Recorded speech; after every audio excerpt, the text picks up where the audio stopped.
Hello' friends, মই আজি কিটচেনৰ ব্লগৰ পৰা আপোনালোকক স্বাগতম জনাইছোঁ।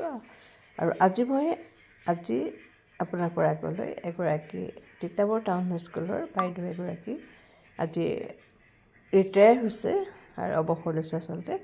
আৰু বাইদেউগৰাকীক মই ব্যক্তিগতভাৱে লগ পাইছোঁ আৰু তেখেতৰ ল'ৰাৰ বিয়াতো মই গৈছোঁ আৰু খুব ভাল লাগে আচলতে বাইদেউগৰাকী। সেইকাৰণে আজি অৱসৰ দিন আছিলে, এওঁ আকৌ আহি পেলাই আৰু অকণমান ভিডিঅ' মোক দেখুৱালে আৰু ল'ৰা ছোৱালীবিলাকক ইমান ধুনীয়াকৈ উপদেশ দিছে আৰু কথাখিনি শুনি সঁচাকৈ মোৰ বৰ ভাল লাগিলে। আৰু সেইকাৰণে এওঁ ক'লে যে এইখিনি ধুনীয়াকৈ সাঁচি থোৱাচোন, আৰু তেনেকৈ এটা ভিডিঅ' কৰি দিলোঁ। ভিডিঅ' কৰিবলৈ ক'লে আৰু ভিডিঅ'টো আপোনালোকৰ আগলৈ আগবঢ়ালোঁ। শুনকচোন ল'ৰা ছোৱালীখিনি কিমান মৰমেৰে কথাখিনি কৈছে, সঁচাকৈ বৰ ভাল লাগে।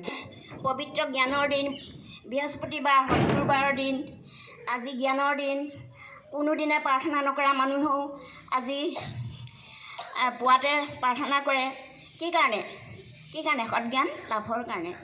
আজি বিশেষ ধৰণে ভগৱানে আশীৰ্বাদ কৰে, জ্ঞান প্ৰদান কৰে।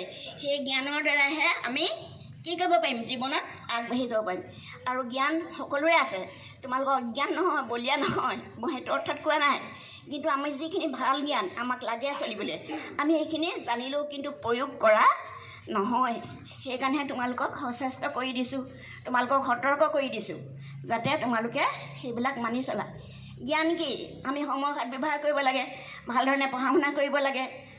স্বাস্থ্য তাৰ কাৰণে আমি চাফ চিকুণকৈ থাকিব লাগিব, সময়মতে খাব লাগিব, পঢ়িব লাগিব, শুব লাগিব, খেলা ধূলা লাগিব, হয়নে নহয়? খেলা ধূলা এটা ব্যায়াম হয় নহয়?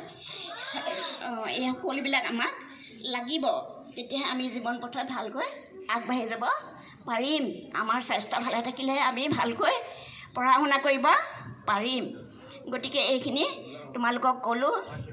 আৰু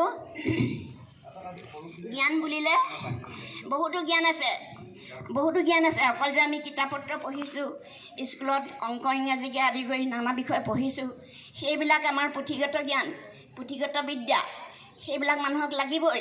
তাতকৈও ডাঙৰ, আমাৰ ডাঙৰ বুলিয়ে কৈছোঁ আৰু, তাতকৈও ডাঙৰ কিন্তু আমাৰ নৈতিক জ্ঞান। এই নৈতিক জ্ঞান যদি নাথাকে, আমি যাৰ তাৰ লগত কাজিয়া কৰি মৰিম নে নোৱাৰিম? কাজিয়া কৰি মৰিব লাগিব। সেইকাৰণে কোনোবাই বেয়া কথা ক'লে যাক কয় সি উভতি যুঁজিবলৈ নাযাবা। ছাৰ বাইদেউসকল আছে, ক'বা দেই, ক'লে তোমালোকৰ মা দেউতাও গম পাব, হয় নহয়? গতিকে নিজ ভালে জগত ভাল। তোমালোকে কোৱা যে ই মোক মাৰিছিলে, মই সেইকাৰণে কৰিলোঁ। নহয়, আমিনো কেলৈ আছোঁ, ছাৰ বাইদেউসকলনো কেলৈ আছে? যিকোনো কথা মই তোমালোকক ঘৰুৱাভাৱে কৈছোঁ, স্কুলৰ ছাৰ বাইদেউহঁতক ক'ব লাগে দেই, ছাৰ বাইদেউসকলক ক'ব লাগে, তেতিয়াহে তোমালোকৰ বিচাৰটো ভাল হ'ব। নিজে মাৰপিট কৰিলে কোনটো শুদ্ধ, কোনটো অশুদ্ধ, কোনটো ভাল, কোনটো বেয়া চিলেক্ট কৰিবলৈ বহুত অসুবিধা হয়। সেইকাৰণে নিৰ্দোষীজনে সদায় নিৰ্দোষী হৈ থাকিবা, আৰু ডাঙৰসকলক ক'বা, আৰু স্কুলৰ ছাৰ বাইদেউসকলক ক'বা, তেতিয়াহে তোমালোকৰ বিচাৰটো হ'ব ভালকৈ, হয়নে নহয়?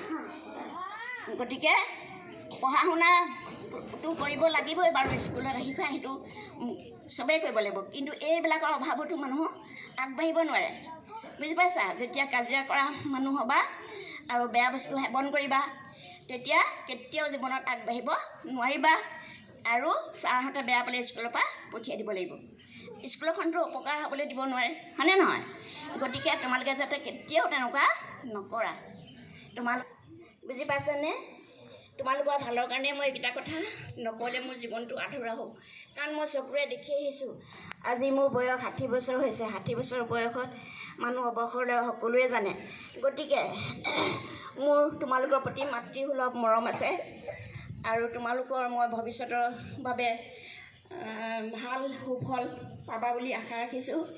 সেয়ে ভাল সুফল পাম বুলি ভাবিলেই নহ'ব, কেনেকৈ আমি ভাল কাম কৰি আগবাঢ়ি যাব লাগিব জীৱনত, সেইখিনি আমি জানিব লাগিব সকলোৱে। আৰু সেইখিনি জানিলেও আমি সেইখিনি নিজৰ কাৰ্যত প্ৰয়োগ কৰিব লাগিব, তেতিয়াহে আমি সফল হ'ম, জয়ী হ'ম, আমাৰ কামনা পূৰ্ণ হ'ব, বিদ্যালয়খনৰ ভাল হ'ব, পৰিয়ালৰ ঘৰে ঘৰে সুনাম আহিব। আৰু এতিয়া আমাৰ স্কুলখন দেখিছা নাই, দিনক দিনে কিমান সুন্দৰ আহিছে। আমি বহুত ভাগ্যৱান, আমাৰ স্কুল ডাঙৰ হৈছে। সৰু ল'ৰা ছোৱালীবিলাক ইয়াতে পঢ়ি ডাঙৰ হ'বা। স্কুলখন তোমালোকে চাফ চিকুণ কৰি ৰাখিবা, য'তে ত'তে কাগজ পত্ৰ নেপেলাবা। ঘৰত তোমালোকে মা দেউতাৰ কথা শুনা নিশ্চয়, শুনা নে নুশুনা? যিটো বেয়া স্কুলতো তেনেকৈ আমাৰ ছাৰ বাইদেউসকলৰ কথা শুনিবা হা জীৱনত জয়ী হ'বলৈ হ'লে আমি কি লাগিব এনেই হ'ম বুলিয়ে নোৱাৰোঁ আমি শান্ত পৰিৱেশ এটা সৃষ্টি কৰিব লাগিব